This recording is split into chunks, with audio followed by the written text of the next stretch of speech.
Look, son, it's one of nature's most beautiful sights, the convoy!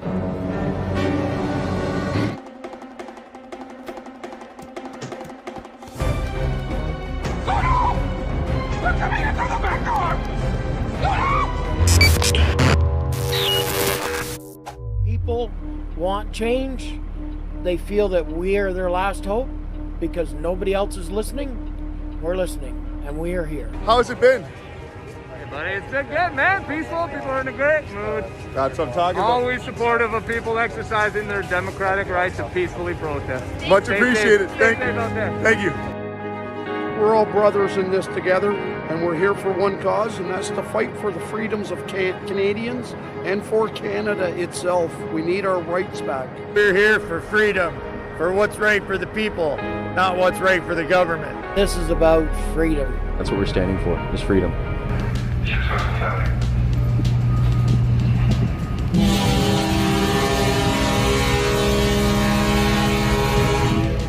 I just left the island I live on and I'm on my way to Vancouver for a day, just to visit some friends. I'm exercising one of the fundamental rights as a Canadian citizen, to travel freely within my country. This is just one of many rights enshrined in our Constitution, one that was being tested several months ago when several provinces began dabbling in a very dangerous experiment of attempting to limit this right, among others, all under the guise of public safety. Even here in BC, they tried to block off travel in some areas for a little while. Although it was never legally enforceable, it amounted to nothing more than a massive media and government-fueled intimidation campaign to keep people at home. The fact it was even being considered and attempted in the first place is simply unthinkable.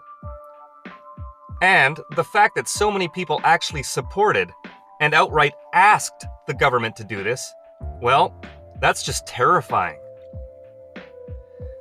What we've seen over the last 2 years is a lot of otherwise rational, logical citizens who used to rally against government overreach and big corporations suddenly all become advocates for big government and corporations. And they even demand removal of rights and freedoms because they want to feel safe. They demanded that government start controlling and limit their fellow citizens. Fear is the most powerful form of coercion on Earth. Fear has taken over their thought process.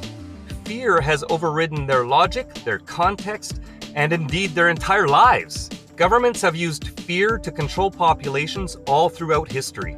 This is nothing new, but apparently many folks have never read history books. And that is more dangerous than any virus on the planet. These type of people are a problem. They give government social license to stomp all over our freedoms.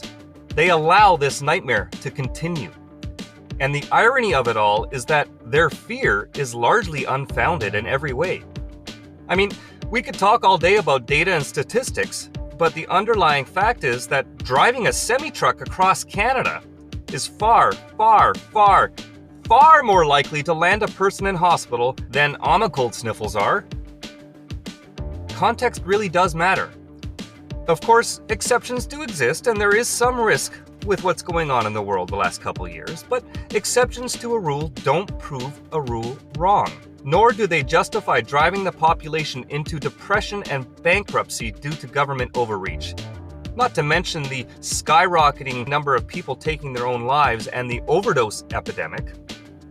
Our Constitution includes the Bill of Rights and the Charter of Rights and Freedoms.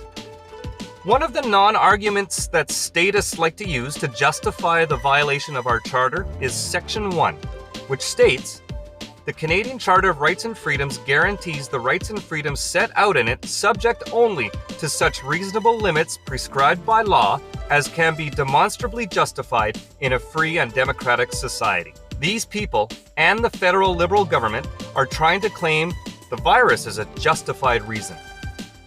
But of course, this is nothing of the sort, and their overreach is not legally justified. Don't believe me? How about we listen to a man who actually wrote the charter? His name is Brian Peckford. He is the last surviving signatory of the charter, and he is taking the federal government to court because they are overstepping their authority and abusing the charter. He spoke to a crowd in Vancouver.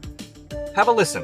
Why in 1981 we brought in the Charter of Rights and Freedoms, which wasn't passed by the Prime Minister, it was passed by 9 provinces and the Prime Minister. It's a national document that applies to everyone here today and everyone all over Canada.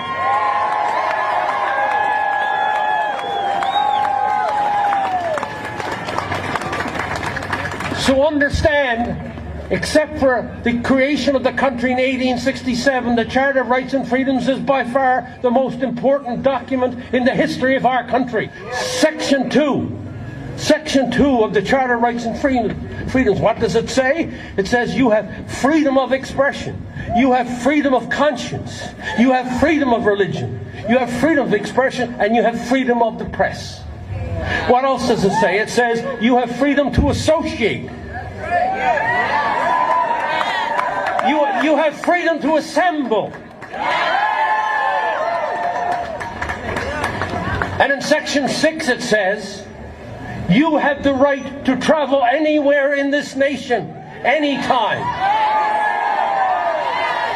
It also says in Section 6, you have the right to pursue a livelihood anywhere in this country. And then number 7 says, Section 7 says, you have the right, listen to this one, to life, liberty, and you also have the right to your security of the person. Nobody is allowed to touch you unless you agree.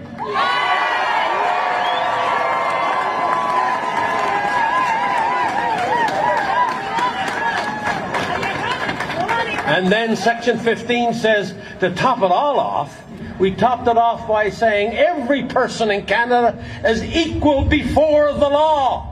You're just as equal as Justin Trudeau. You're just as equal as John Horgan. You're just as equal as Adrian Dix. And by damn, you're really just as equal as Bonnie Henry.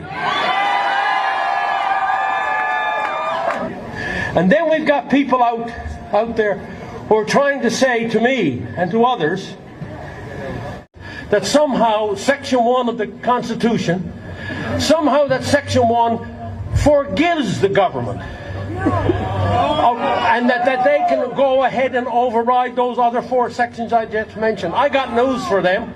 There are 4 tests that had to be met.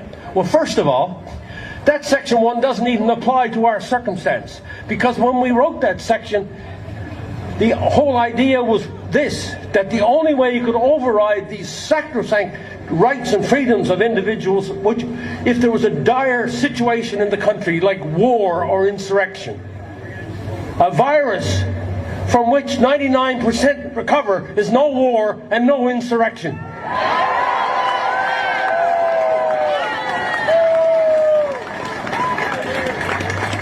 And then if you tried to, even if you tried to make it, if you tried to squeeze it to apply, if you tried to bend it to make it try to apply to this circumstance, what did you have to do? You had to do 4 things. Number 1, justify? No, that wasn't heavy enough. Demonstrably justify what you're doing. Okay? Okay, is that all? No. You have to demonstrably justify that by law. That meant a new law, not the existing laws that they're using. New circumstance means new law. Where's the new law? They never went to the Parliament. They never went to the provincial assemblies to get a new law. They tried to use the existing law. They skirted around the Charter of Rights and Freedoms by law. Number 3, using reasonable limits. And number 4, you had to do all of those other 3, but remember, it had to be done in a way that was consistent with a free and democratic society. What they're doing is not consistent with any free or democratic society. It's more consistent with a totalitarian society. So don't be fooled by those who try to tell you that somehow you can skirt around the Charter of Rights and Freedoms. I was there, I helped write the damn thing, and they're wrong, and we're right.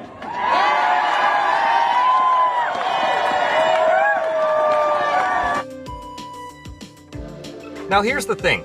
I'm tired of people claiming the majority this, the majority that, or most people support this, or most people support that. It doesn't matter if most of the population thinks something is justified. That is never a reason to override our basic rights. I'm also tired of big government apologists who think it's okay for the majority to impose its will on a minority. Whether or not we're a minority is actually irrelevant. If I owned this pink pickup truck and 99% of the population doesn't like it, should they be allowed to take it away from me? Of course not. When somebody says majority rules, that is actually code for tyranny of the majority, also known as mob mentality. And that is never, ever acceptable in a free society. If the mob tried to take away my property like that, I would be fully justified to resist and practice civil disobedience. That's all there is to it. Individual liberty is paramount to a free society. Whenever someone says, "do this for the greater good," it raises the hairs on the back of my neck. That term, in modern times, is most often used as a preface to the removal of individualism, liberties, and freedoms. Pick any subject, it happens all the time. It's a very dangerous mentality. I know I'm not alone in saying this, but I would much rather live in a more dangerous society over being in a supposedly safe police state. All of life is a risk, and as far as daily risks go, the current situation is actually quite a small risk. We must always have the right to choose. We must always have the right to consider our own personal risk assessments and act accordingly. Those that are living in unfounded fear are free to wear whatever they like, inject whatever they want in their own bodies, and act accordingly. But they do not get to dictate my choices, not even if there was a real emergency. Our Constitution, much like constitutions in many other countries around the world, is designed to protect our individual liberties and our individual freedoms. The minute we surrender those rights and freedoms in exchange for a collective state of mind, we have lost our freedom. There is no such thing as a greater good without freedom. If we allow governments to sidestep constitutions now, how long before they start using any other emergency, whether real or imagined, to withhold our rights? How long until they use climate change as a reason to limit our travel and confine us to cities, or to dictate how we must live? Are you ready to carry around a carbon passport? You know, for the greater good, of course. So, to the few people out there who are actually against these truckers and patriots, I say to you, we are not a mob mentality trying to impose anything on you. We are fighting to prevent you from imposing on us. Your compliance and continued obedience is the problem, not the other way around.